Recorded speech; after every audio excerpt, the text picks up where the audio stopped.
Starting in the top left corner, I'm looking at ammonia pollution and how it gets broken down in the environment. So ammonia, NH3, is one form of reactive nitrogen that is naturally present in pretty much all living things. It is a natural part of the planet, but human activities have doubled the amount of reactive nitrogen, like ammonia, cycling through the Earth since the beginning of the 20th century. And that's mostly through things like agriculture fertilizers, but also a major source is our wastewater. So when that ammonia reaches bodies of water like lakes and rivers, it can feed the algae that's naturally there, but it feeds it so much that this algae grows far too much. Its population explodes, and that leads to algae blooms, which essentially poison those bodies of water.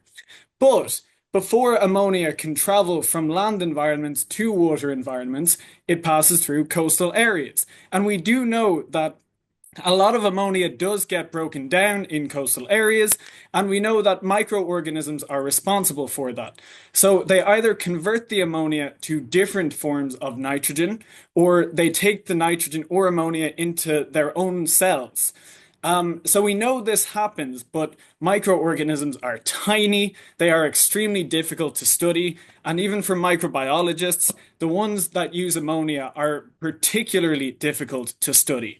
So we know it happens, but we don't know which ones are actually responsible for this. And this is a huge environmental problem that we really need to understand more. So my strategy for figuring out which microorganisms are most responsible is I will feed my microorganisms with ammonia, but I will also give them a label, a carbon-13 isotope. So these microorganisms will take the ammonia, they'll oxidize it to other chemicals, and at the same time, they will take in this carbon-13 laser. And then, using very, very small technology, we can pass cells through a laser beam one at a time. And based on the way these cells scatter the laser beam, we will be able to tell which ones have taken up the carbon-13 label.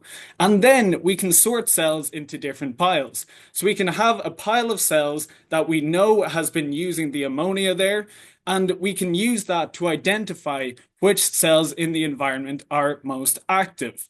And we need to know this so we can reduce pollution in future. Thank you.